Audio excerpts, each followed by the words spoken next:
الحمد لله رب العالمين والصلاة والسلام على سيد الأنبياء والمرسلين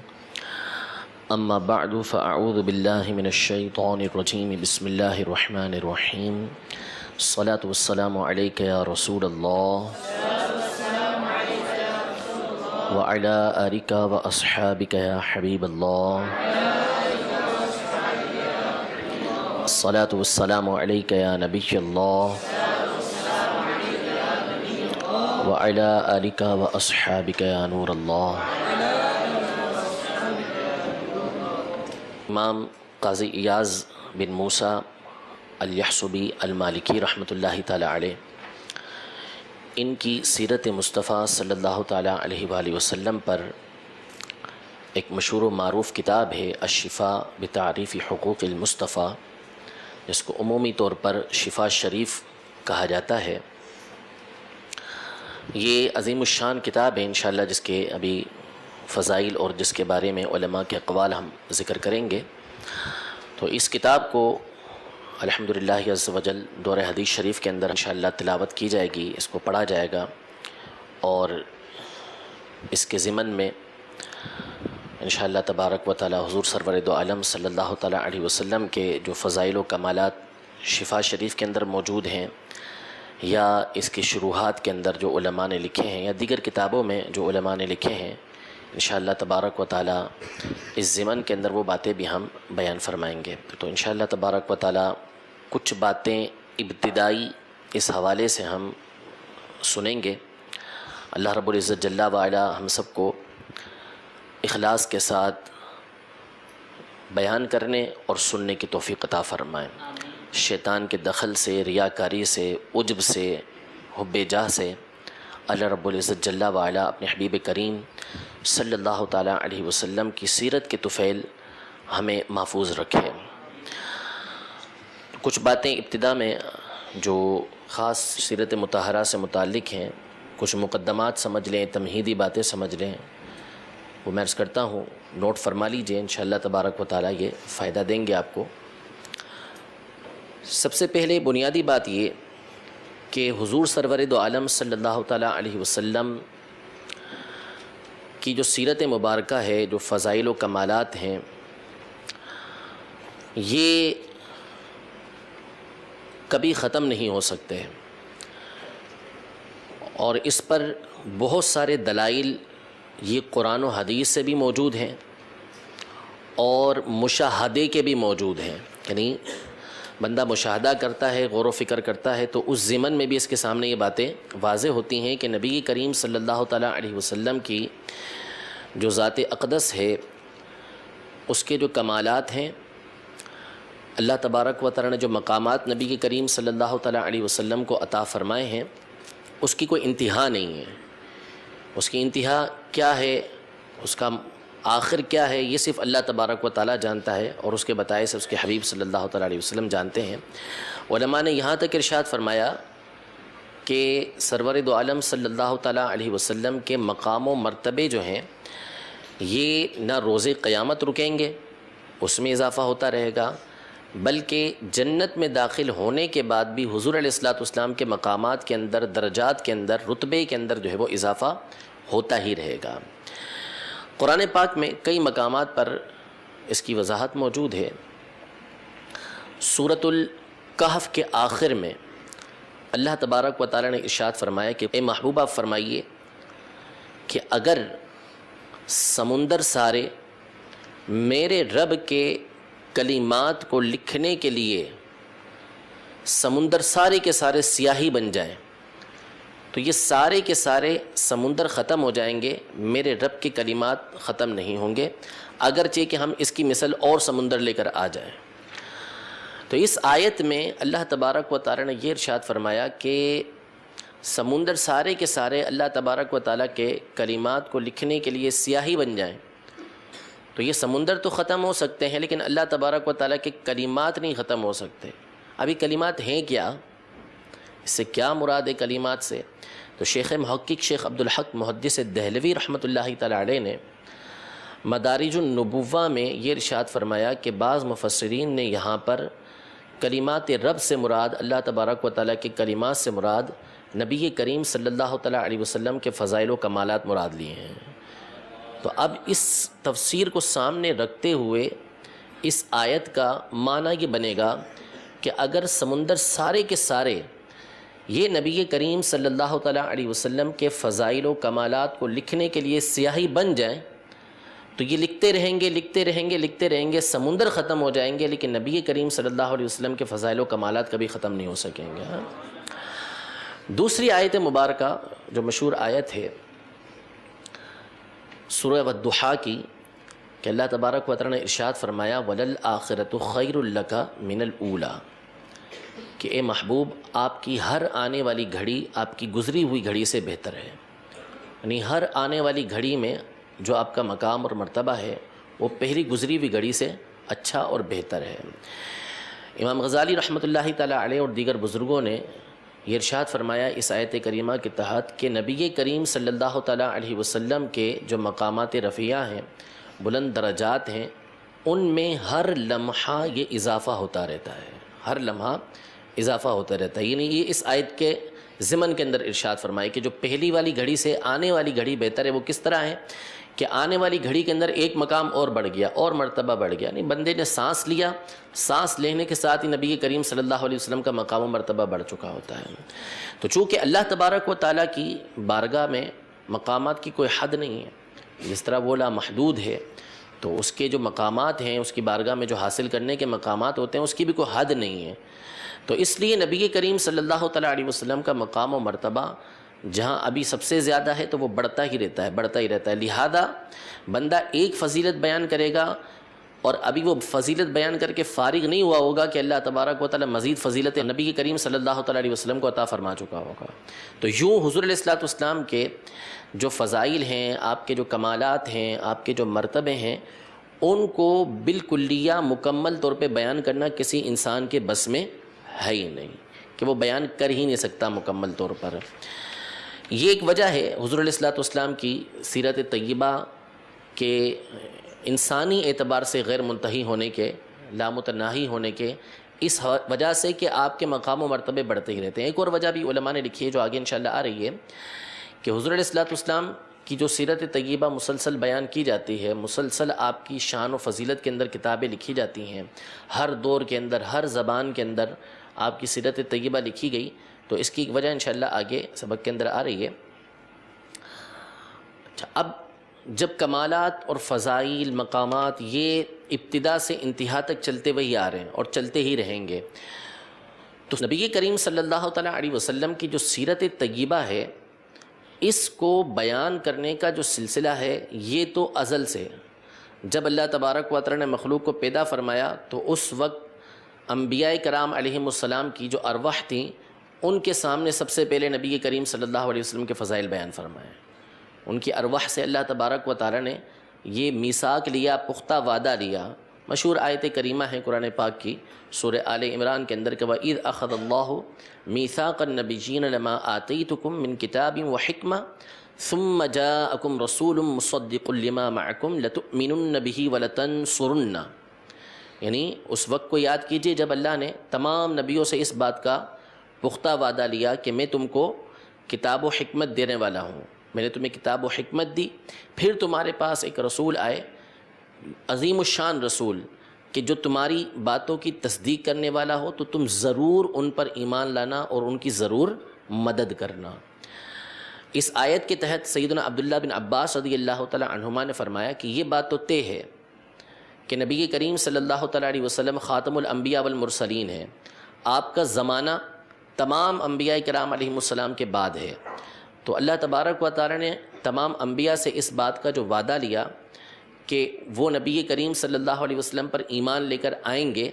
تو آنا تو نبی کریم صلی اللہ علیہ وسلم نے سب سے آخر کے اندر تھا، تو اس کا ایک معنی یہ بیان کیا گیا ہے کہ ہر نبی یہ اپنی امت کو اس بات کی تبلیغ کرتا رہا، اس بات کی وہ تعلیم دیتے رہے، بتاتے رہے کہ جب نبی کریم صلی اللہ تعالیٰ علیہ وسلم کا ظہور ہو، آپ تشریف لے کر آئیں تو آپ کے اوپر ایمان لے کر آئیں اور آپ کی ضرور مدد کریں۔ وہ فضائل و کمالات بیان کرتے تھے۔ تو اللہ تبارک و تعالیٰ نے جس طرح نبی کریم صلی اللہ علیہ وسلم کے فضائل و کمالات انبیاء کے سامنے بیان کیے، اسی طرح انبیاء کرام علیہ السلام نے نبی کریم صلی اللہ تعالیٰ علیہ وسلم کے فضائل و کمالات اپنی امتوں کے سامنے بیان فرمائے۔ تو یہ سلسلہ چلتا ہوا آ رہا ہے اور یہ قیامت تک چلتا ہی رہے گا۔ باقاعدہ جو سیرت لکھنے کی ابتدا ہوئی یا سیرت نبوی کو بیان کرنے کا جو سلسلہ ہوا جو ہمارے سامنے موجود ہے، وہ سلسلہ کب ہوا؟ اس کو جاننے سے پہلے سیرت کا معنی کیا ہے، سیرت کس کو کہتے ہیں، یہ ہم سمجھ لیں کہ سیرت ہے کیا چیز۔ تو سیرت کا جو لغت کے اندر معنی ہے، لغوی معنی اس کا وہ ہے الطریقۃ والسنۃ حمیدۃ کانت او ذمیمۃ، یعنی سیرت کا مطلب یہ طریقہ کار اور راستہ ہے۔ راستے کو بھی سیرت بولتے ہیں چلنے کو، اور جو کسی کا طریقہ کار ہوتا ہے اس کو بھی سیرت بولتے ہیں۔ اب چاہے یہ اچھا طریقہ ہو چاہے برا طریقہ ہو، یعنی اچھی سیرت ہے تو اس کو بھی سیرت ہی سے تعبیر کیا جائے گا، کسی کی بری سیرت ہے تو اس کو بھی سیرت ہی سے تعبیر کیا جائے گا، اس کو سیرت ہی بولا جائے گا۔ یہ ہے لغت کے اندر اس کا معنی۔ اور جو علماء کی اصطلاح کے اندر، اہل علم کی اصطلاح کے اندر جو سیرت کا معنی ہے وہ یہ ہے معرفت جمیع احوالہ صلی اللہ تعالیٰ علیہ وسلم علی التفصیل منذ ولادتہ الی وفاتہ وما یتصل بذلک۔ معرفت جمیع احوالہ صلی اللہ تعالیٰ علیہ وسلم علی التفصیل منذ ولادتہ الی وفاتہ وما یتصل بذلک، یعنی نبی کریم صلی اللہ تعالیٰ علیہ وسلم کے تمام احوال، تمام حالات کو جب سے آپ کی ولادت ہوئی اس وقت سے لے کر آپ نے وصال ظاہری فرمایا اس وقت تک جتنا بھی آپ کے احوال بیان کیے گئے ہیں ان کو جاننے کا نام سیرت ہے۔ یہ جو نبی کریم صلی اللہ تعالیٰ علیہ وسلم کے حالات زندگی ہیں، کسی بھی طرح کے حالات زندگی ہوں، ان کو تفصیل کے ساتھ جاننا، اس کو اصطلاح کے اندر جو ہے وہ سیرت کہا جاتا ہے۔ اس میں پھر حضور علیہ الصلوۃ والسلام کا نسب شریف، آپ علیہ الصلوۃ والسلام کی قوم جو ہے، قبیلہ آپ کا، اسلام سے پہلے آپ کی قوم کی حالت، آپ علیہ الصلوۃ والسلام کی ولادت کے واقعات، آپ علیہ الصلوۃ والسلام کا اعلان نبوت فرمانا، آپ علیہ الصلوۃ والسلام کا غزوات کے اندر شریک ہونا، مختلف انداز میں دعوت دین دینا، یہ ساری کی ساری باتیں کیا ہیں، یہ سیرت طیبہ کے اندر شامل ہو جاتی ہیں۔ اور بہت ساری باتیں جو اسی طرح کی ہوں گی جس کا تعلق نبی کریم صلی اللہ تعالیٰ علیہ وسلم کی زندگی مبارک سے ہوگا تو اس کو سیرت کہا جاتا ہے، اس کے جاننے کا نام یہ سیرت طیبہ ہے۔ تو اس لحاظ سے جو سیرت کی ابتدا ہوئی ہے کہ نبی کریم صلی اللہ تعالیٰ علیہ وسلم کے ان تمام حالات کو جاننا، ولادت سے لے کے اللہ تبارک و تعالیٰ کی بارگاہ میں وصال ظاہری فرما کر پہنچ جانا، اس تک کے تمام معاملات کو جاننے کی جو باقاعدہ ابتدا ہوئی، تو زبانی ابتدا تو یہ نبی کریم صلی اللہ علیہ وسلم کے دور میں ہی شروع ہو چکی تھی۔ صحابہ کرام علیہم رضوان مختلف مقامات پر جاتے یا آپس میں بیٹھتے تو حضور علیہ الصلوۃ والسلام کے حوالے سے گفتگو کیا کرتے تھے، آپ کے فضائل و کمالات بیان کرتے تھے، اپنی پرانی حالت بیان کرتے، اور پھر نبی کریم صلی اللہ علیہ وسلم کی وجہ سے اللہ تبارک و تعالیٰ نے جو صحابہ کرام علیہم رضوان پہ احسان کیا اس کا تذکرہ کیا کرتے تھے۔ یوں سلسلہ تو یہ باقاعدہ شروع ہو چکا تھا، لیکن سیرت کی کتب کے اندر یہ بات موجود ہے کہ باقاعدہ نبی کریم صلی اللہ تعالیٰ علیہ وسلم کی جو سیرت لکھوانے کا سلسلہ شروع ہوا وہ ہوا حضرت سیدنا امیر معاویہ رضی اللہ تعالیٰ عنہ کے دور خلافت میں، کہ آپ کے دور خلافت کے اندر سیدنا عبداللہ بن عباس رضی اللہ تعالیٰ عنہما، سیدنا عبداللہ بن عمر بن العاص رضی اللہ تعالیٰ عنہما، حضرت سیدنا برا بن عازب رضی اللہ تعالیٰ عنہ، یہ حضرات تھے کہ جو باقاعدہ اپنے شاگردوں کو نبی کریم صلی اللہ تعالیٰ علیہ وسلم کی سیرت طیبہ کا املا کرواتے تھے، ان کو بتاتے تھے اور وہ لکھتے جاتے تھے ان کے شاگرد۔ یہ نہیں یہ زبانی بتایا کرتے تھے اور ان کے شاگرد اس کو نوٹ کرتے چلے جاتے تھے، یعنی مختلف کتابوں مختلف کاغذوں کے اندر، یا جو اس زمانے میں لکھنے کے انداز تھے پتوں پر، ہڈیوں پر، اس کے اندر وہ نبی کریم صلی اللہ تعالیٰ علیہ وسلم کی سیرت طیبہ یہ لکھا کرتے تھے ان کے شاگرد۔ اور کتابی صورت کے اندر باقاعدہ جو تدوین شروع ہوئی کہ کتابیں نبی کریم صلی اللہ تعالیٰ علیہ وسلم کی سیرت پر لکھی گئیں، تو سب سے پہلے جو سیرت کی کتاب لکھنے کے حوالے سے معروف ہیں وہ سیدنا عروہ بن زبیر رضی اللہ تعالیٰ عنہ ہیں۔ سیدتنا عائشہ صدیقہ رضی اللہ تعالیٰ عنہا کے بھانجے ہیں، حضرت سیدنا اسماء رضی اللہ تعالیٰ عنہا جو بی بی عائشہ رضی اللہ تعالیٰ عنہا کی بہن ہیں، ان کے یہ بیٹے ہیں، اور سیدنا ابو بکر صدیق رضی اللہ تعالیٰ عنہ کے نواسے ہیں۔ عروہ بن زبیر رضی اللہ تعالیٰ عنہ، ان کا سن وفات 93 ہجری ہے۔ انہوں نے سب سے پہلے باقاعدہ نبی کریم صلی اللہ تعالیٰ علیہ وسلم کی سیرت کے ایک پہلو کے اوپر، یعنی مغازی رسول اللہ صلی اللہ تعالیٰ علیہ وسلم کے نام سے انہوں نے کتاب تحریر فرمائی۔ پھر اس کے بعد ابان بن عثمان بن عفان رضی اللہ تعالیٰ عنہ، انہوں نے نبی کریم صلی اللہ تعالیٰ علیہ وسلم کی سیرت پر کتاب لکھی ہے، سیرت والمغازی کے نام سے۔ پھر اس کے بعد مختلف علماء جو ہیں وہ نبی کریم صلی اللہ تعالیٰ علیہ وسلم کی سیرت پر کتابیں لکھتے رہے، اور اس میں جو سب سے زیادہ مشہور ہوئے کتاب لکھنے کے حوالے سے سیرت کے اوپر وہ ہیں محمد بن اسحاق، امام زہری کے شاگرد ہیں، صاحب المغازی کے نام سے یہ مشہور ہیں۔ تو انہوں نے کتاب لکھی، اور ان کی کتاب جو ہے یہ مغازی ابن اسحاق کے نام سے مطبوع بھی ہے، چھپی ہوئی بھی ہے۔ پھر ان کی کتاب کی تہذیب جو ہے وہ ابن ہشام رحمہ اللہ نے کی، جو سیرت ابن ہشام کے نام سے مشہور و معروف کتاب ہے، مطبوع کتاب ہے۔ پھر اس کے بعد مسلسل علماء جو ہے وہ کتابیں لکھتے رہے نبی کریم صلی اللہ تعالیٰ علیہ وآلہ وسلم کی سیرت کے اوپر۔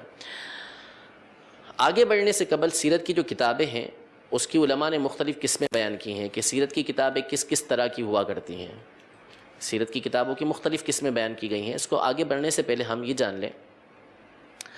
کہ نبی کریم صلی اللہ تعالیٰ علیہ وآلہ وسلم کی جو زندگی مبارکہ ہے، حالات زندگی ہیں،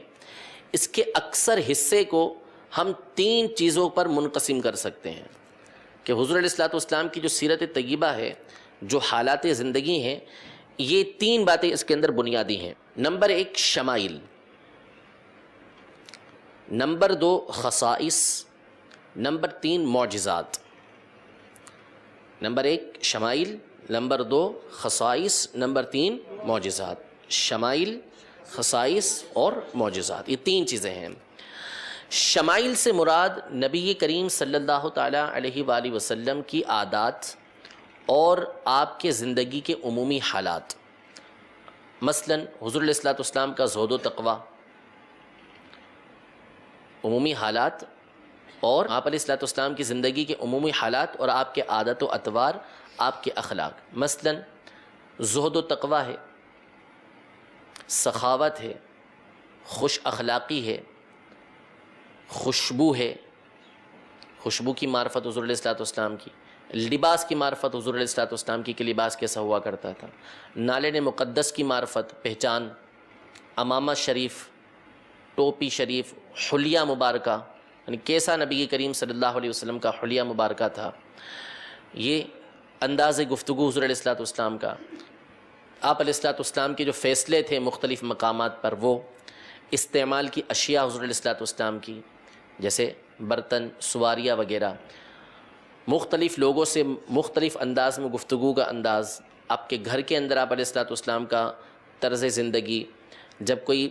وفد آتا، کوئی بڑے افراد آتے، ان سے انداز گفتگو، صحابہ کرام علیہم رضوان میں آپ جب مل کر بیٹھتے تو اس وقت بیٹھنے کا انداز،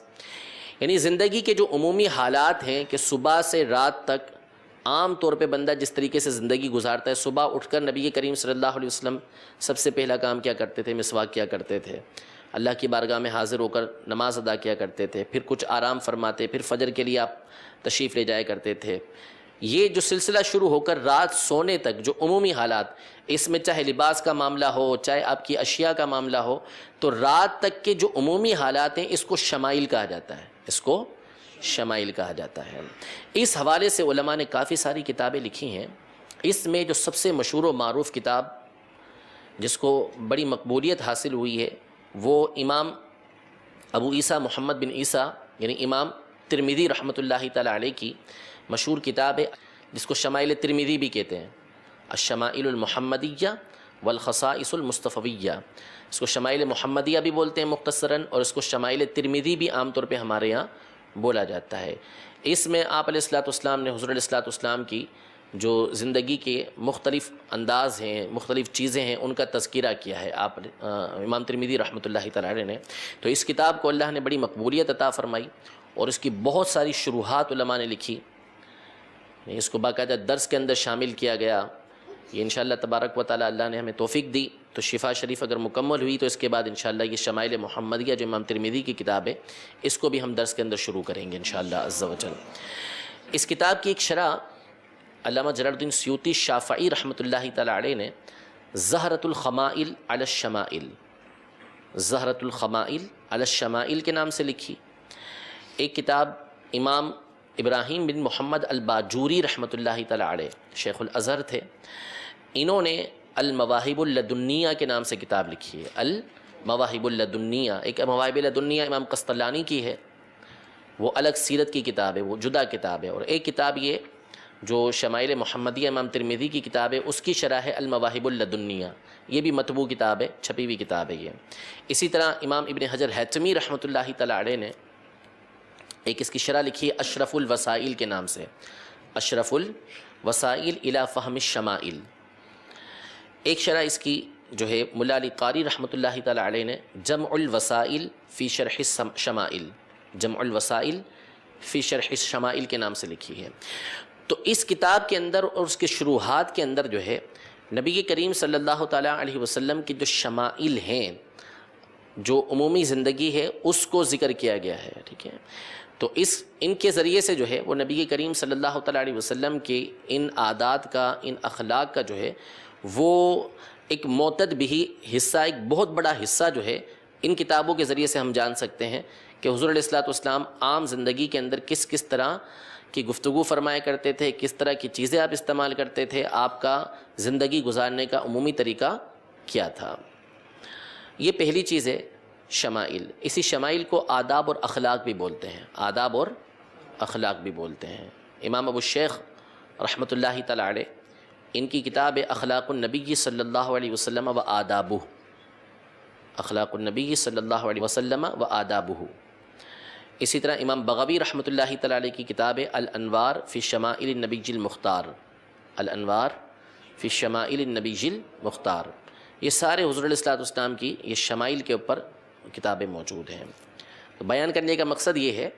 کہ اگر کوئی شمائل کے بارے میں معلومات چاہتا ہے، معرفت چاہتا ہے، حضور علیہ الصلوۃ والسلام کی سیرت طیبہ کا مطالعہ کرنا چاہتا ہے اس حوالے سے،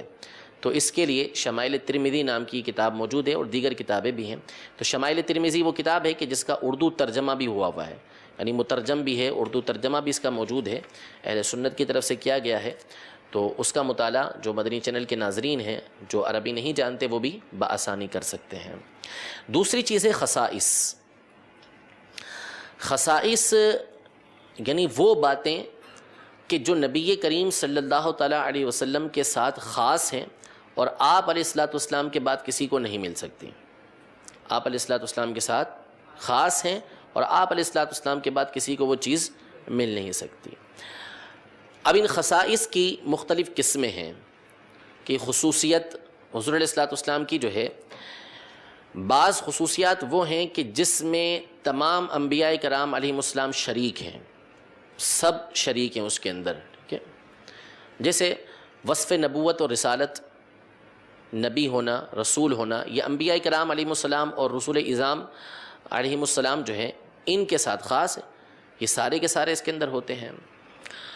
بعض چیزیں وہ ہیں کہ جس میں نبی کریم صلی اللہ تعالیٰ علیہ وسلم کی ایسی خصوصیت ہے کہ کسی اور نبی کو بھی یہ حاصل نہیں ہے، صرف اور صرف نبی کریم صلی اللہ تعالیٰ علیہ وسلم کی ذات گرامی کو یہ چیزیں حاصل ہیں۔ جیسے مثال کے طور پر جسمانی معراج ہونا، جسمانی طور پر معراج ہونا، اللہ کی بارگاہ میں حاضر ہونا، جاگتی آنکھوں سے دنیا کے اندر اللہ تبارک و تعالیٰ کا دیدار کرنا، ٹھیک ہے۔ قیامت کے اندر شفاعت کبریٰ کا حاصل ہونا اور حوض کوثر نبی کریم صلی اللہ تعالیٰ علیہ وسلم کو عطا ہونا، یہ ساری کی ساری چیزیں کیا ہیں؟ وہ خصوصیات ہیں کہ جو نبی کریم صلی اللہ تعالیٰ علیہ وسلم کے ساتھ خاص ہیں۔ پھر بعض خصوصیات وہ ہیں کہ نبی کریم صلی اللہ تعالیٰ علیہ وآلہ وسلم کی برکت سے ان کی امت کو بھی حاصل ہوئی ہیں، کسی اور امت کو حاصل نہیں ہوئی، صرف نبی کریم صلی اللہ تعالیٰ علیہ وآلہ وسلم کی برکت سے اس امت کو حاصل ہوئی ہیں۔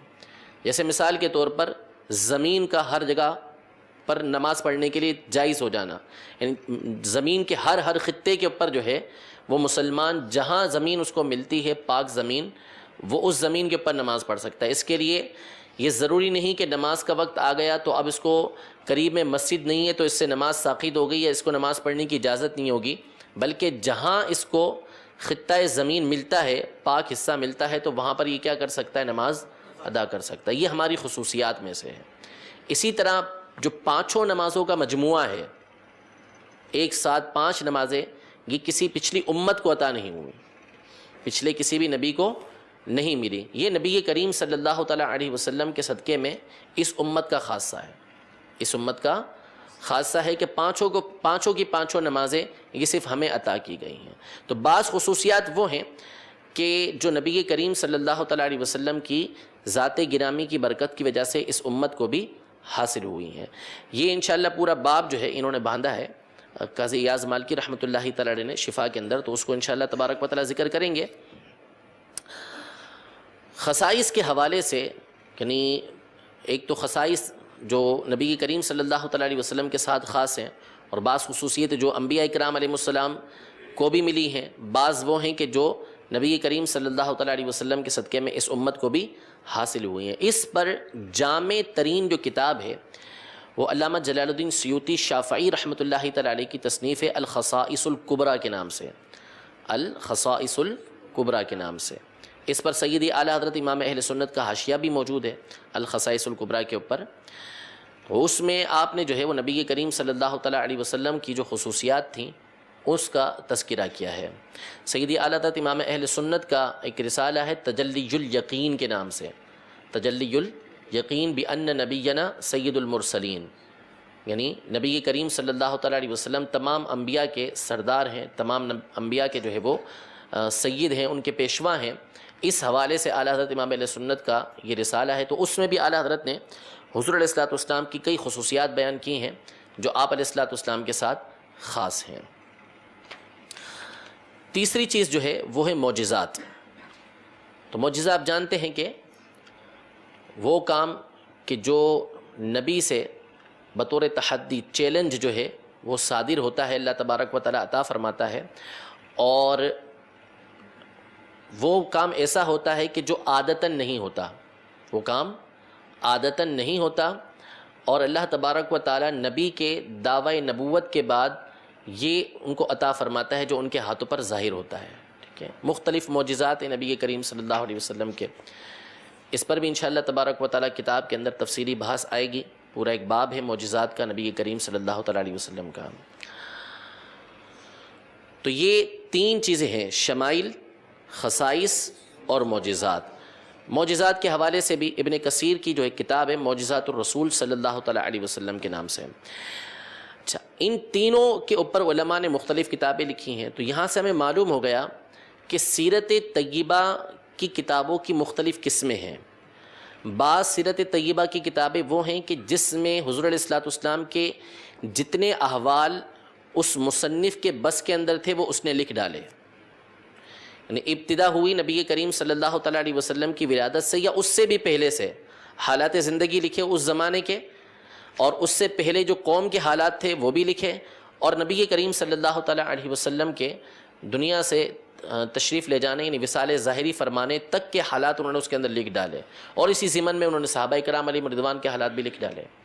ایک ہی انداز ہوتا ہے کہ جس کے اندر تفصیل کے ساتھ ان چیزوں کو بیان کیا جاتا ہے۔ جیسے مثال کے طور پر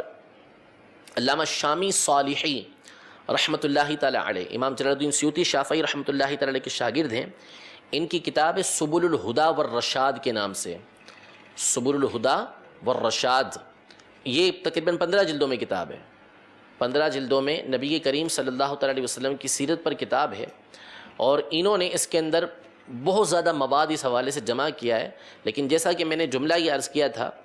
کہ مصنف کے بس میں جتنا تھا اور جو کر سکا اس نے اس طرح کرنے کی کوشش کی. تو یہ خود فرماتے ہیں علامہ صالحی رحمۃ اللہ تعالیٰ علیہ سبل الہدیٰ والرشاد کے اندر اس کے مقدمے میں کہ میں نے اس کتاب کو 300 سے زائد کتابوں سے لکھا ہے، 300 سے زائد کتابوں سے، اور ان میں بعض کتابیں ایسی ہیں کہ جو 25 جلدوں پر مشتمل ہیں، بعض ایسی ہیں کہ جو 80 جلدوں پر مشتمل ہیں، جیسے طبرانی شریف ہے. اور طبرانی کی انہوں نے احادیث طیبہ نکال کے لکھی تو وہ 25 جلدوں کے اندر مطبوع ہے. حافظ ابن عساکر کی جو کتاب ہے تاریخ دمشق وہ 80 جلدوں سے زیادہ اس میں ہے. اس میں سے نکال کے نبی کریم صلی اللہ تعالیٰ علیہ وسلم کے فضائل پر، آپ کی سیرت پر جو ہے وہ باتیں لکھیں. تو فرماتے ہیں کہ 300 سے زیادہ میں نے کتابوں سے اس کا مواد اکٹھا کیا ہے، نکالا ہے. لیکن خود فرماتے ہیں کہ اس میں نے جو کچھ جمع کیا ہے وہ بہت سارے سمندروں سے صرف چند قطرے نکالے ہیں. 15 جلدوں کے اندر ہزاروں صفحات میں جو نبی کریم صلی اللہ تعالیٰ علیہ وسلم کے فضائل و کمالات میں نے بیان کیے ہیں، تو اس کا مطلب یہ نہیں کہ میں سب کچھ بیان کر چکا، بلکہ یہ تو سمندروں کے سمندر ہیں جس میں سے میں نے صرف چند قطرے جو ہے وہ بیان کر سکا ہوں. ٹھیک ہے. تو بعض کتابیں وہ ہیں کہ جس میں ابتدا سے انتہا تک جو کوشش کی گئی ہے کہ زیادہ سے زیادہ حالات کو جمع کیا جائے. بعض کتابیں وہ ہیں کہ جو مخصوص موضوع کے اوپر لکھی گئی ہیں، مخصوص موضوع پر لکھی گئی ہیں، کہ نبی کریم صلی اللہ تعالیٰ علیہ وسلم کے مثلاً لباس، آپ علیہ الصلوۃ والسلام کیسا لباس زیبتاً فرمایا کرتے تھے. لباس میں امامہ شریف، چادر شریف، آپ کا جو کرتا شریف، تہبند شریف، آپ کے نالین مبارک، یہ ساری چیزیں اس کے اندر آ جاتی ہیں. جیسے شیخ محقق شیخ عبدالحق محدث دہلوی رحمۃ اللہ تعالیٰ کی کتاب ہے ضیاء القلوب کے نام سے، کہ یہ صرف نبی کریم صلی اللہ علیہ وسلم کے لباس کے اوپر ہے. بعض نے نبی کریم صلی اللہ علیہ وسلم کے نسب پر کتابیں لکھیں،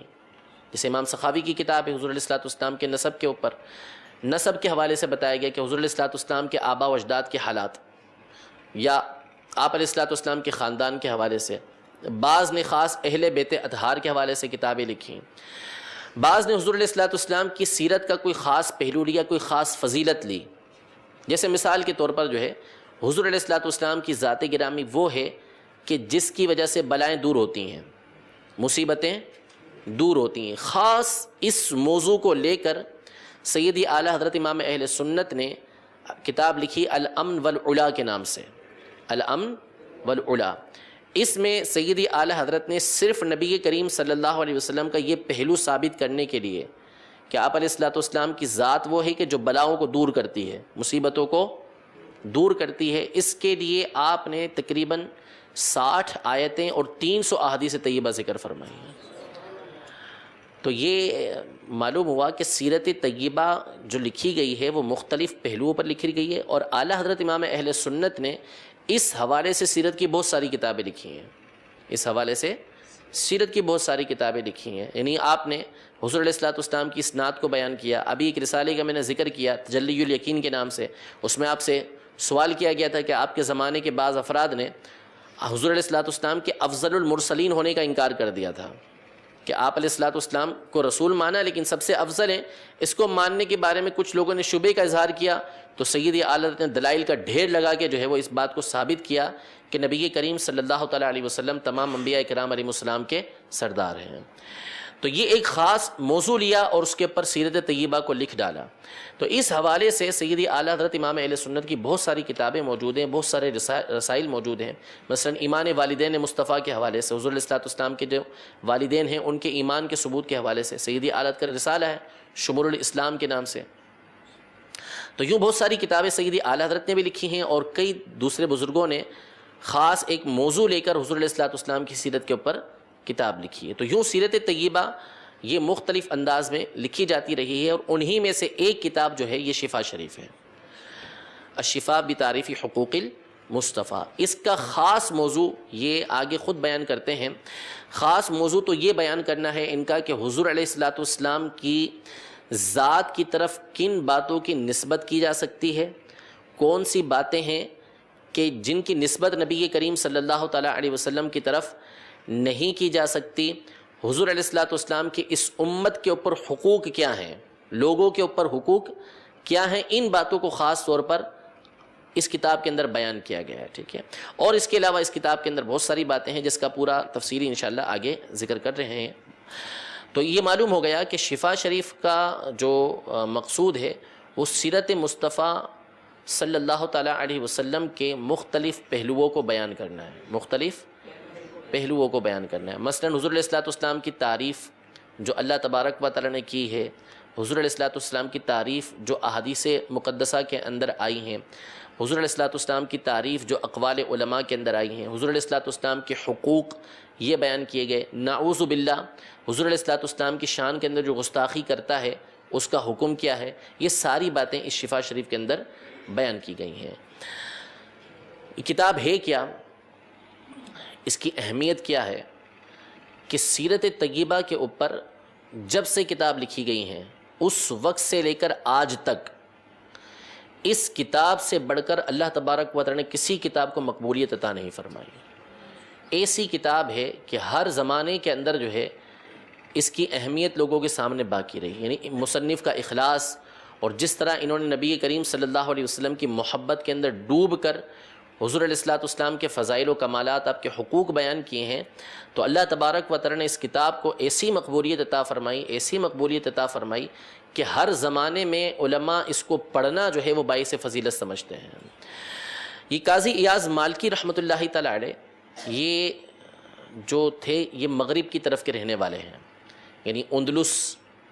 اور اس طرح کے جو علاقے ہیں جس کو اب اسپین بولتے ہیں، تو مغربی ممالک یہ جہاں مسلمان پہنچے تھے، مشہور ملک ہے فاس نامی ملک ہے، اس طرح بہت سارے وہاں پر علاقے ہیں، ان کو مغربی علاقے کہا جاتا ہے، مغربی علاقے کہا جاتا ہے۔ تو وہاں جب اسلام پہنچا تھا ابتدا میں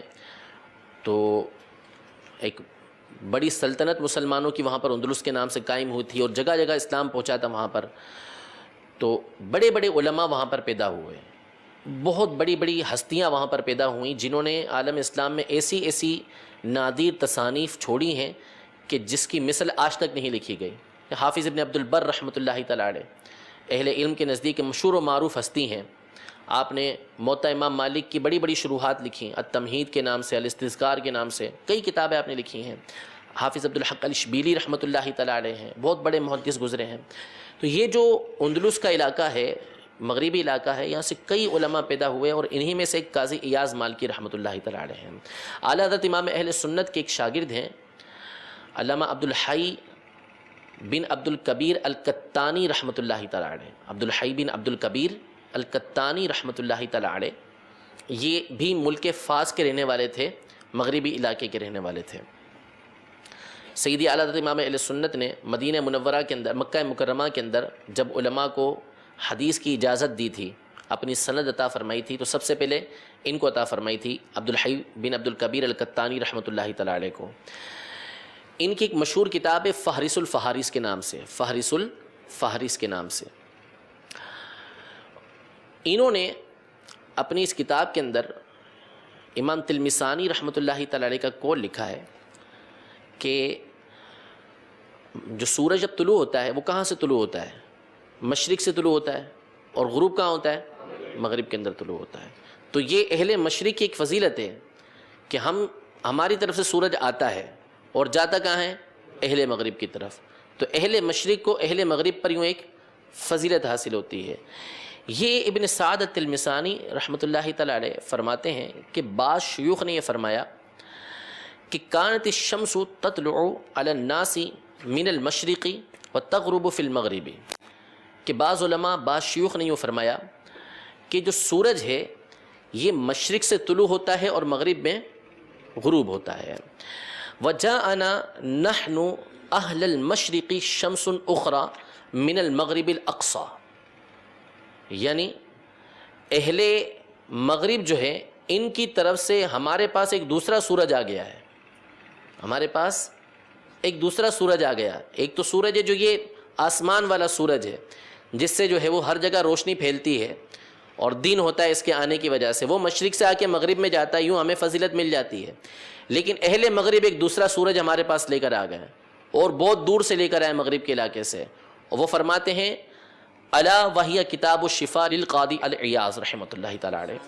یعنی وہ امام قاضی ایاز مالکی رحمۃ اللہ تعالی علیہ کی کتاب الشفاء ہے۔ یعنی جس طرح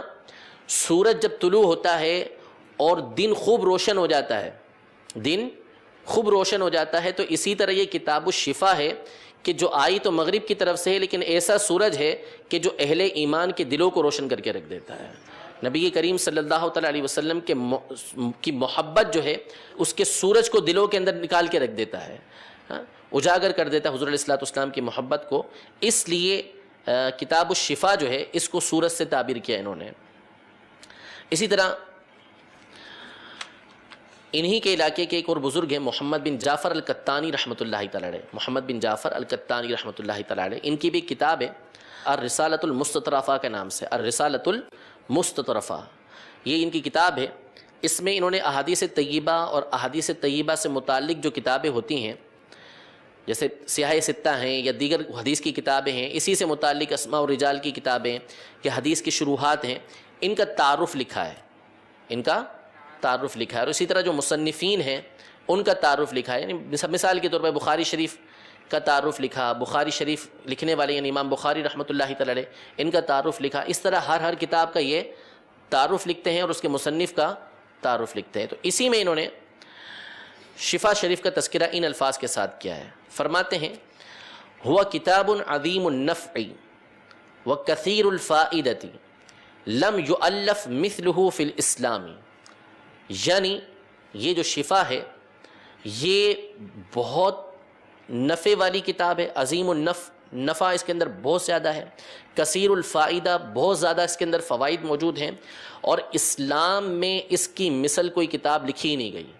اسلام میں اس کی مثل کوئی کتاب لکھی نہیں گئی۔ آپ فرماتے ہیں وقد جربت قراءتہ لشفاء الامراض، یعنی اس کتاب کے پڑھنے سے تجربہ کیا گیا ہے کہ اللہ تبارک و تعالیٰ امراض کو دور کر دیتا ہے، بیماریوں کو دور کر دیتا ہے، وتفریج الکروب، اور جو مصیبتیں آئی ہوئی ہوتی ہیں، پریشانیاں آئی ہوئی ہوتی ہیں، اللہ تبارک و تعالیٰ ان کو دور فرما دیتا ہے۔ تو یہ شفا شریف کی ایک فضیلت ہے جو علماء نے لکھی ہے کہ اگر اس کو پڑھا جائے تو اس کی برکت سے اللہ تبارک و تعالیٰ جو ہے وہ مصیبتوں کو، پریشانیوں کو دور فرما دیتا ہے، بیماریوں کو دور فرما دیتا ہے۔ تو اس کو پڑھنے کا جو ایک سبب ہے جو علماء پڑھا کرتے تھے، ایک وجہ تو یہ ہے کہ اس کے ذریعے سے نبی کریم صلی اللہ تعالیٰ علیہ وسلم کی محبت دل کے اندر پیدا ہوتی ہے، محبت دل کے اندر پیدا ہوتی ہے، حضور علیہ الصلوۃ والسلام کے کمالات کی پہچان حاصل ہوتی ہے۔ دوسرا، اس کتاب کے بارے میں علماء نے یہ فرمایا کہ جس گھر کے اندر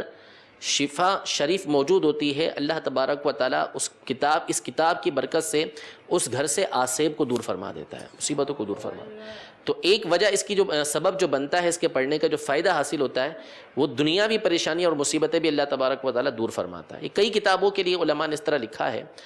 بخاری شریف کے لیے بھی یہ موجود ہے، اسی طرح در مختار کے لیے موجود ہے، رد المختار کے لیے بات موجود ہے، کنز الایمان شریف کے لیے علماء نے یہ باتیں لکھی ہیں کہ ان کی برکت سے اللہ تبارک و تعالیٰ مصیبتیں اور پریشانیوں کو دور فرماتا ہے۔ اور اس میں بنیادی وجہ یہ ہوتی ہے ان مصنفین کا اخلاص،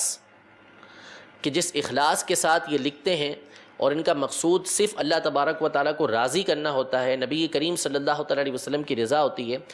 تو اس اخلاص کی وجہ سے اللہ تبارک و تعالیٰ ان کتابوں کے اندر ایسا نفع پیدا فرما دیتا ہے، ایسا فائدہ پیدا فرما دیتا ہے کہ جو دنیا اور آخرت دونوں میں بندوں کو فائدہ دے رہا ہوتا ہے۔ تو یہ قاضی ایاز مالکی رحمۃ اللہ تعالیٰ علیہ کی جو کتاب ہے شفا شریف، بلا شبہ اس کے بارے میں اگر اقوال بیان کیے جائیں تو سینکڑوں اقوال موجود ہیں، اتنے اقوال موجود ہیں علماء کے قاضی ایاز مالکی رحمۃ اللہ تعالیٰ علیہ کی شفا شریف کے حوالے سے کہ سب اس بات پر متفق ہیں کہ لم یؤلف مثلہ فی الاسلام، کہ سیرت طیبہ کے حوالے سے کوئی ایسی کتاب نہیں ہے کہ جو شفا شریف کی طرح لکھی گئی ہو۔ اب اس کے بعد جو بھی لکھتا رہا ہے وہ اس سے فائدہ اٹھاتا ہی رہا ہے۔ تو انشاءاللہ تبارک و تعالیٰ اس کتاب کو جب ہم پڑھیں گے تو اس کے فوائد ہمیں بھی حاصل ہوں گے انشاءاللہ عز و جل۔ تو اخلاص کے ساتھ پڑھنے کی، سننے کی ہم کوشش کریں گے کہ اللہ تبارک و تعالیٰ اس کی جو برکتیں ہیں وہ ہمیں عطا فرمائے، اور اس کا جو مقصود اصلی ہے، سیرت طیبہ کا جو مقصود اصلی ہے، وہ اللہ تبارک و تعالیٰ ہمیں عطا فرمائے۔ جو تین چیزیں میں نے بیان کی شروع میں، شمائل، خصائص اور معجزات، ان تینوں کا ایک اور نام رکھا گیا ہے، ان تینوں کے مجموعے کو دلائل بولتے ہیں۔ کیا بولتے ہیں؟ دلائل، دلیل کی جمع دلائل، یعنی جو رہنمائی کرنے والی ہو، جو رہنمائی کرنے والی ہو۔ تو ان تینوں کا جو حاصل ہے نا، شمائل، خصائص اور معجزات کا علماء یہ ارشاد فرماتے ہیں کہ ان تینوں کا جو مقصود اصلی ہے وہ دلوں کے اندر محبت کو پیدا کرنا ہے، دلوں میں محبت کو پیدا کرنا ہے۔ وجہ یہ بیان فرمائی علماء نے کہ کسی سے محبت کے بنیادی جو سبب ہیں وہ 3 سبب ہیں، بنیادی سبب 3 ہیں: جمال، کمال اور احسان۔ جمال، کمال اور احسان، یہ 3 سبب ہیں۔ یعنی کوئی کسی سے محبت کرے گا تو کیوں کرے گا؟ اس کے جمال کی وجہ سے، اس کے حسن و جمال کی وجہ سے، خوبصورتی کی وجہ سے اس سے محبت کرے گا، چاہے وہ انسان کی صورت میں ہو یا چاہے کسی اور صورت کے اندر ہو۔ بندے کو جو محبت ہوتی ہے وہ حسن کے ساتھ ہوتی ہے۔ اللہ تبارک و تعالیٰ کے بارے میں حدیث پاک کے اندر آئے کہ اللہ خود جمیل ہے اور جمال کو پسند کرتا ہے، ٹھیک ہے؟ تو انسان کی فطرت میں بھی یہ بات موجود ہے کہ سلیم الفطرت طبیعت جو ہے وہ کیا ہے؟ جمال کو پسند کرے گی، اس سے محبت کرے گی۔ تو کسی سے محبت کا ایک بنیادی سبب کیا ہے؟ جمال۔ دوسرا سبب کیا ہے؟ کمال۔ یعنی جب بندے کو کسی سے محبت ہوتی ہے تو اللہ تبارک و تعالیٰ نے اس کو جو کمالات عطا کیے ہوئے ہوتے ہیں اس کی بنیاد پر ہوتی ہے۔ مثال کے طور پہ کالا کلوٹا ہے، جسمانی اعتبار سے کچھ بھی نہیں ہے لیکن اس کے اندر کمال بڑا ہے، علمی اعتبار سے بہت با کمال ہے، عملی اعتبار سے با کمال ہے۔ یعنی جسمی اعتبار سے اس کو دیکھیں تو اس کا کوئی خاص حال نہیں ہے، جسم کے اعتبار سے دنیا میں کوئی خاص حال نہیں ہے۔ بڑے بڑے محدثین ایسے گزرے، امام عطا گزرے ہیں، امام عطا یہ گزرے ہیں، ان کا حال یہ تھا کہ یہ رنگ کالا تھا، ایک پاؤں سے لنگڑے تھے، ہاتھ میں بھی فالش پڑا ہوا تھا ایک ہاتھ کے اندر، اور چیچک کے دانے نکلے ہوئے تھے، بھینگا پن آنکھوں کے اندر موجود تھا، یعنی جسمانی عیب جو ہوتے ہیں وہ موجود تھے۔ لیکن بڑے بڑے علماء ان کے سامنے بادب ہو کے بیٹھا کرتے تھے حدیث حاصل کرنے کے لیے۔ ان کی تعریفات کے اندر، کتابوں کے اندر واقعات لکھے ہوئے، باتیں لکھی ہوئی ہیں ان کے فضائل کے اندر۔ تو بعض اوقات بندے کے اندر حسن و جمال نہیں ہوتا لیکن اس کے کمالات ہوتے ہیں جس کی وجہ سے بندہ اس سے محبت کرتا ہے۔ یعنی جو کمال بالکل درست کمال ہے، واقعی ایسا کمال ہے کہ جس کی وجہ سے ان سے محبت کی جائے۔ تیسرا احسان، نہ جمال ہے نہ کمال ہے لیکن بندہ کیا کرتا ہے؟ کسی کے اوپر احسان کرتا ہے، ٹھیک ہے؟ احسان کرنے کی وجہ سے کیا ہوتا ہے کہ وہ اس سے محبت کرنے لگتا ہے۔ کسی کو کچھ دے دیا، یہ بات انڈرسٹوڈ ہے، جس نے دیا ہے اس سے محبت پیدا ہو جائے گی۔ تو یا تو جمال کی وجہ سے محبت کی جاتی ہے، یا کمال کی وجہ سے، یا پھر احسان کی وجہ سے کسی سے محبت کی جاتی ہے۔ تو یہ جو تینوں چیزیں ہیں نبی کریم صلی اللہ تعالیٰ علیہ وسلم کی شمائل، خصائص اور معجزات، یہ تینوں چیزیں نبی کریم صلی اللہ تعالیٰ علیہ وسلم کے جمال کو بھی ظاہر کرتی ہیں، حضور علیہ الصلوۃ والسلام کے کمال کو بھی ظاہر کرتی ہیں، اور آپ علیہ الصلوۃ والسلام کے احسان کو بھی ظاہر کرتی ہیں۔ شمائل میں آپ جائیں گے تو آپ کو نبی کریم صلی اللہ تعالیٰ علیہ وسلم کا حلیہ مبارکہ ملے گا، اور جب وہ حلیہ مبارکہ بیان ہوگا تو آپ کو معلوم ہوگا کہ نبی کریم صلی اللہ تعالیٰ علیہ وسلم جیسا حسین کبھی پیدا ہی نہیں ہوا۔ جو حسن و جمال نبی کریم صلی اللہ تعالیٰ علیہ وسلم کو عطا کیا گیا ہے وہ کسی کو بھی عطا نہیں کیا گیا۔ تو اس حسن و جمال کی وجہ سے کیا ہوگا؟ بندے کے دل کے اندر حضور علیہ الصلوۃ والسلام کی محبت پیدا ہو جائے گی۔ اسی شمائل کے اندر آپ کو حضور علیہ الصلوۃ والسلام کے جو ہے وہ احسانات ملیں گے کہ حضور علیہ الصلوۃ والسلام کس طریقے سے لوگوں کے ساتھ احسان کیا کرتے تھے، کیسے عطا کیا کرتے تھے۔ پھر جب آپ خصائص پڑھیں گے، معجزات پڑھیں گے، تو اس میں حضور علیہ الصلوۃ والسلام کے کمالات آپ کو ملیں گے کہ کیسے کیسے معجزے اللہ تبارک و تعالیٰ نے نبی کریم صلی اللہ تعالیٰ علیہ وسلم کو عطا فرمائے، کیسے کیسے کمالات جو ہے وہ اللہ تبارک و تعالیٰ نے نبی کریم صلی اللہ تعالیٰ علیہ وسلم کو عطا فرمائے۔ تو ان تینوں چیزوں سے کے پڑھنے اور سننے کا بنیادی مقصد کیا ہے؟ کہ دل کے اندر بندے کے کیا ہو جائے؟ حضور علیہ الصلوۃ والسلام کی محبت پیدا ہو جائے، ٹھیک ہے؟ اور پھر محبت کا جو مقصد اصلی ہے وہ کیا ہے؟ وہ ہے اتباع، وہ اتباع یعنی پیروی کرنا، پیچھے چلنا۔ محبت جب ہوتی ہے تو وہ بندے سے پیروی کرواتی ہے، اتباع کرواتی ہے، اطاعت کرواتی ہے، فرما برداری کرواتی ہے۔ بندہ محبوب کی اداؤں کو اختیار کرتا ہے، محبوب کی اداؤں کو اختیار کرتا ہے، یعنی جیسا محبوب نے کیا ہے ویسا بندہ کرے گا۔ تو سیرت طیبہ کا جو بنیادی مقصد علماء نے لکھا ہے، ایک تو ہے کہ ہم سیرت طیبہ اس لیے پڑھتے سنتے ہیں کہ یہ نبی کریم صلی اللہ تعالیٰ علیہ وسلم کی سیرت ہے، واللہ اس کے اندر بہت خیر ہے، اس میں فضیلت ہی فضیلت ہے. بندہ صرف اس لیے پڑھ رہا ہے کہ نبی کریم صلی اللہ تعالیٰ علیہ وسلم کی سیرت ہے، اس لیے سن رہا ہے کہ حضور علیہ الصلوۃ والسلام کی باتیں ہیں، اس میں خیر ہی خیر موجود ہے. لیکن سیرت طیبہ کا، حضور علیہ الصلوۃ والسلام کی جو سنتوں کا بیان ہے، اس کو سننے کا بنیادی مقصد کیا ہے؟ حضور علیہ الصلوۃ والسلام کی اتباع کرنا، پیروی کرنا. یعنی جہاں جہاں حضور علیہ الصلوۃ والسلام کی پیروی کی جائے گی، کی جا سکتی ہے، آپ کی اداؤں کو اپنایا جا سکتا ہے، وہاں وہاں نبی کریم صلی اللہ تعالیٰ علیہ وسلم کی اداؤں کو اپنایا جائے گا. تو اس لیے سیرت طیبہ کو پڑھنے کا جو بنیادی مقصد ہے وہ کیا ہے؟ حضور علیہ الصلوۃ والسلام کی اتباع کرنا، کہ آپ علیہ الصلوۃ والسلام کی اتباع کی جائے. اور اتباع اس وقت پیدا ہوگی جب ہمارے دلوں کے اندر حضور علیہ الصلوۃ والسلام کی محبت پیدا ہو. اور محبت کیسے پیدا ہوگی؟ جب ہم حضور علیہ الصلوۃ والسلام کی سیرت طیبہ کو اس لحاظ سے پڑھیں گے کہ ہم اپنے آقا و مولا علیہ الصلوۃ والسلام کے کہ ان باتوں کو پڑھ رہے ہیں جن میں نبی کریم صلی اللہ تعالیٰ علیہ وسلم کے عمومی حالات بھی ہیں، اور آپ علیہ الصلوۃ والسلام کے جو فضائل و کمالات بھی ہیں ان کا ہم مطالعہ کر رہے ہیں، ان کو ہم سن رہے ہیں، ان کو ہم پڑھ رہے ہیں. تو اس لیے جب ہم شفا شریف پڑھیں گے تو اس کی جو برکت بنیادی طور پہ حاصل ہوتی ہے وہ کیا حاصل ہوتی ہے؟ دلوں کے اندر محبت پیدا ہوتی ہے. اور پھر اس محبت کے ذریعے کیا ہوتا ہے؟ بندہ نبی کریم صلی اللہ تعالیٰ علیہ وسلم کی اتباع کرتا ہے. تو رب العزت جل وعلا ہم سب کو شفا شریف کے اس مقصد کو حاصل کرنے کی توفیق عطا فرمائے، اور حضور علیہ الصلوۃ والسلام کی محبت و اتباع اللہ تبارک و تعالی ہم سب کو عطا فرمائے.